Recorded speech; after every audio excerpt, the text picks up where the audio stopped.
Welcome back to another Monday, onlinedrummer.com drum lesson. I'm Nate Brown. In this lesson, you'll need the sheet music called Expressions with Accents. If you want to learn to read music this year, pick up my book, Alfred's Beginning Workbook for Snare Drum. It goes all over all the basic notes, all the way up to more advanced notes. It also includes answer keys so that you can go through this on your own. And don't forget about Dawn's book, Chart-Topping Drum Fills, the 60s through today. This lesson, Expressions with Accents, goes over a way to make your drum grooves more expressive.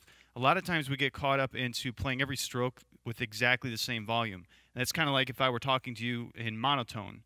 It doesn't have a lot of expression and meaning. There is a time for that, but you also want to be able to express yourself differently. So this sheet music goes over 8 different grooves, all with exactly the same strokes, just accented in different ways. So number 1 is the monotone version, just all the same.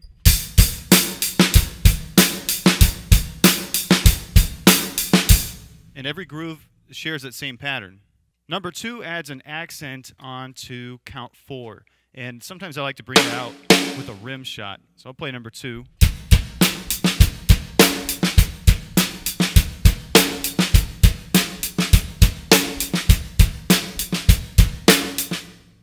Hopefully you can hear the effect that that has on the beat. It's very repetitive. Number 1, without any accents. So you just keep repeating over and over. Just by throwing in an accent, you extend that beat.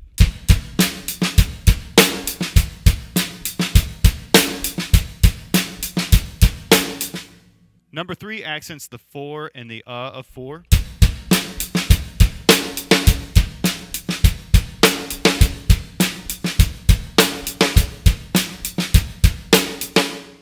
Anytime you bring out that or the E stroke, it really makes it sound more syncopated. Ba, ba.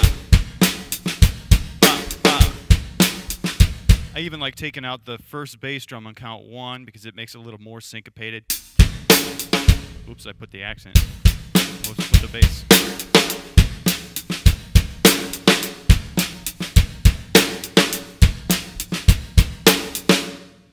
Number 4 accents count 2 on the snare and the of 4.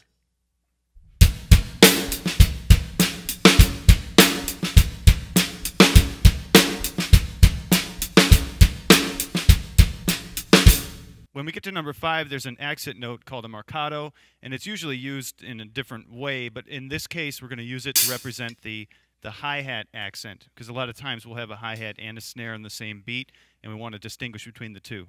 So number 5 puts an accent on the hi-hat on count 1, and for the regular strokes, I like to hit the tip of the stick on the top of the cymbal here, and then I like to use the shoulder of the stick on the edge for the accents. Brings it out a little more than just this.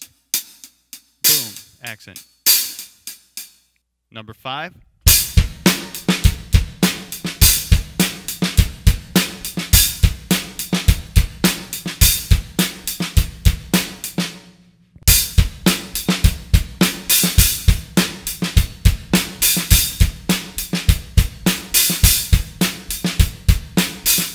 Number 7 puts the accent on the hi-hat on 2 and 4.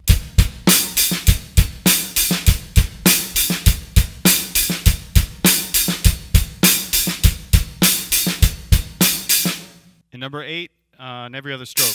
2 and 3 and 4 and.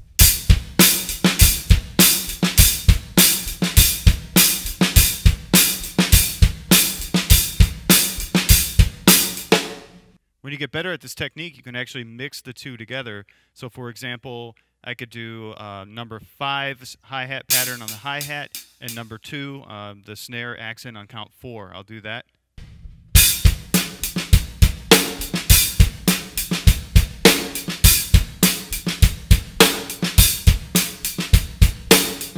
Another example of something that's used very often is the pattern from number 8, and we'll just throw it into 8 and 3 we'll mix.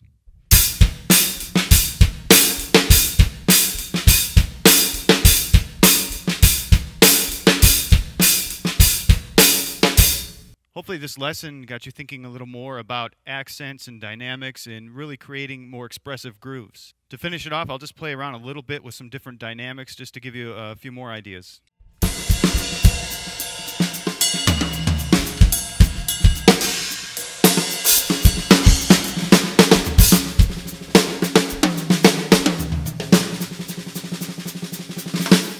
hope you enjoyed this lesson and put some more expression into your grooves. Don't forget to check out tomorrow's Tuesday Jam at Drum Lesson. Keep drumming.